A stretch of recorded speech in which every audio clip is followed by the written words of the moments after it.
All right, we're going to have a lot of different levels that we're going to look at regarding the side control game, okay? And it's all going to depend on the position that we're starting from, whether their arm is in a bad place or if it's in a good place, okay? To start things off, we're going to look at a very basic level and talk about when their arm is already in a bad position, all right? A lot of times when you pass guard, you manage to get the underhook, head control, and you have really great positioning. So when you get to side control, their arm and their body is in a very compromised position already. And that's where we're going to start. And as we go through the series, we'll talk about all the different options for when their arm is in different places, and all the way to whenever they're in a good position, and talk about how to deal with that from there as well. So let's get into it. Good. So, like I said, we managed to get to side control, and we already have the arm in this sort of bad spot. Okay, of course, everyone knows this is not the ideal placement for their arm, all right? But a lot of times, there's nothing they can do about it because, I had a great smashing position, maybe from half guard or something like that, and I passed guard, and I got to side control, and here we are. Here's his arm, okay?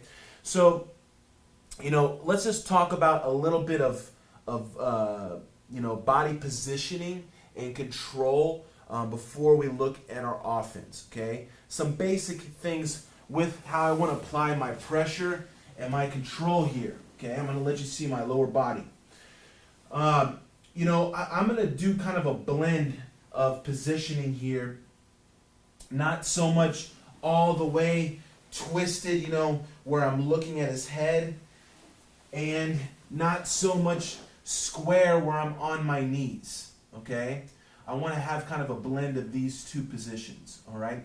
When I'm all the way square on my knees, there's a lot of space between my hip and his hip, and it's very easy if he creates a little bit of space to be able to bring his knee in front of my hips and get inside that space, okay? And the other thing about being all the way here is I don't have much control of his head, and I'm not quite as heavy as what I'd like to be here either, all right? So the position that I want to use is kind of right here, okay? Where I'm really focused on my hip being connected to his hip, and my butt and hip pushing against his hip, all right? And this is something we'll talk about more as we go. But I want to keep this connection right here so I can always block his knee coming inside and in front of me, okay? The side control, isn't so much about just squeezing their face, all right? And, trying to make them uncomfortable there, because, like I said before, if I put everything into trying to smash his face, a lot of times I leave that room in front of my hip open, okay? But I still want to have something here blocking his head. So I'll still have my arm around his head, kind of like with my shoulder, my arm, putting some, slight pressure here, keeping him turned a little bit, and a lot of pressure here with my hip. Notice how I'm never sitting on the floor, and I really use this foot a lot to help me drive and keep that connection, all right? So that's sort of the basics of how I want to apply my body weight and my positioning here, okay? And this knee will stay up. I don't want to be too spread, too sprawl, just kind of right here, and keeping this connection and using my arm against his head, okay? So now you see how I want my weight to be distributed. All right, now let's talk about taking advantage of this position right here. All right, the first thing we're going to look at is just going to mount. We'll talk about attacking this arm, very soon. But right now, let's talk about going to mount and how to do that properly without possibly losing position or getting rolled over or anything like that. Okay, so I got the arm in a bad position. I have my control here. What I want to do first is clear out this arm here, okay? So I want to get my knee inside this elbow, all right? It's very important that I kill this arm because this is going to be what, could allow him to escape to a half guard later on down the line if I don't kill this right away. So I'm here. The great thing is about using my hip this way is I can find a lot of room for me to circle my knee inside his elbow and get into his armpit on the other side. Okay, and I'll show the other angle here in a minute. After I do that, Now I'm a little more on my knees, okay? But it's because I've opened up this space, all right? Now from here, I'm ready to clasp my hands, okay? So I'm going to lock my hands so I can have a lot of good shoulder pressure, and I'm going to start to bring my right knee over his belly, okay? So I start to slide my knee up just right here on his stomach, all right? I don't want to rush this transition to the mount, okay? It's very important that we don't rush and we really, kind of take advantage of this moment to smother him a little bit and give ourselves a lot of space to mount without any issues of ending up in his half guard, all right? So once I bring my knee up, now everything's going to start to change, okay? I don't want to keep my head right next to his head anymore, all right? I want to open up a lot of room here. So after I bring my knee up, now I'm going to start to bring my head above his head and put my chest on his face. As I do that, I'm going to do what we call the itsy bitsy spider here and just walk my hand up the mat, okay? And now I'm really going to put a little bit of torque in my body here, looking to put this knee down on the mat on the other side, okay? And at the same time, I'm going to kind of drive and put some pressure down with my shin on top of his thighs here.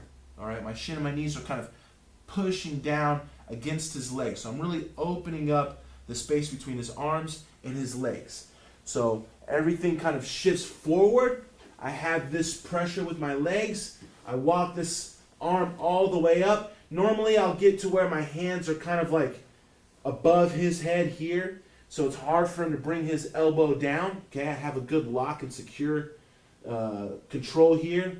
And after I feel like I've opened up enough space and I've really torqued, twisted, taken advantage of all this pressure here, now I'm going to kick my foot over. Okay, notice how I kind of kick it away from his legs so it's hard for him to catch. And then I'm going to slide my big toe in. Make sure you slide with your big toe, not your heel. Okay, if he's a little bit on his side and I'm going with my heel, now that makes my foot much easier to hook, and he can peel that over. Go ahead and do that one time.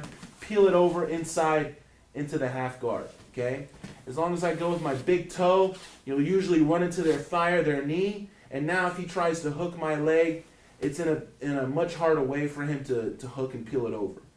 And now from here, I've secured a solid mount. Make sure your head is above their head right here, okay? So before we switch sides, let's do this again here, and I want to talk about the head positioning, a little more and why it's so important, okay? So I have my sort of blend side control position here, using my hip against his hip and his leg. Now I have a lot of room for me to circle my knee under this arm, okay? Now, we really put a lot of pressure starting with our hands clasped, okay? Leaning forward, some good shoulder pressure here, giving myself plenty of room to bring my knee on top of his stomach, all right? Now, a lot of times, let's just kind of talk about, the what ifs and common mistakes, all right? A lot of times people will feel the urge to stay here and kind of rush this mount, okay? If I stay right here in this level with him, it's hard for me to get my foot over without possibly getting stuck in the half guard, okay? Because I didn't really open up a lot of space, all right? I'm kind of contracting myself here, all right? The other thing is, even if I did manage to get over to mount, I'm right in the most powerful spot for him to want to bridge, probably this way, bridge me to your right, here, and want to take me off balance, okay? Because I'm directly over his hip and my head is right over his head, all right? So I'm in the power of his bridge, okay? So that's why once I get to this point here, I want to, spread him out and bring my hip higher up, all right? So I start to do the itsy bitsy spidey here, walk this arm up, get to where I can place my hand on top of his head, controlling his arm, and really smash, kind of smother, okay? Chest on the face, all right? If he uses his forearm in my neck to defend, this is where I'm going to shrug my shoulder here to kill his arm and really drive with the legs, spreading his body and, spreading my weight onto him. So there's a lot of weight, a lot of pressure. And now I'll kick my foot over and slide my big toe in for the mount. Okay? So let's look at the other angles. Go here next. All right? So this is my positioning here. Now first step, bring the knee inside the elbow. We lock the hands. Start to, smother a little bit at this point. The knee comes up. Now I'm walking the hand, okay? Changing my head position here. Spreading out. Now I step. Here there is no bridge, okay? He bridges his hip up. Nothing happens to me. I don't go anywhere. I'm right here, like around sternum level with my hip and my body, okay? So his hip, when he bridges, it doesn't really affect me when I'm sitting up here, all right? And the fact that my chest is in his face and he has this uncomfortable smother vibe, it makes it so much easier to be able to maintain this and much harder for him on bottom, okay? Now this side. All right, so we passed. The arm is in bad position. We decide we want to take them out. We get this good pressure here. Opens up a lot of room. Bring our knee inside. Lock our hands. Leg over. Walk the hand up. Look how I shrug my shoulder. Everything turns and twists. I'm really applying a lot of pressure here with my leg, my upper body. A lot of room for me to step over with the foot and actually have a great chance of maintaining this, not just getting there and then getting bumped over, all right? So, basic positioning here, we're starting in a really great spot. His arm is, in a bad place. Just as far as the decision making goes, a lot of times when I really feel like, I have great control and they're on the, their last little bit of energy, I love to go to the mount instead of rushing the finish from side control, where maybe they could find a little bit of light and possibly escape. I feel like that movement to mount kind of takes away that last bit of energy and any sort of, positive feeling that they have. And then, I can start to apply my submissions from there whenever they're really broken and kind of, in that, dying sort of position, in that place where they're just ready to get tapped, all right? So that's when I really like to make the move to mount and put that smother on and then go for the finish from there.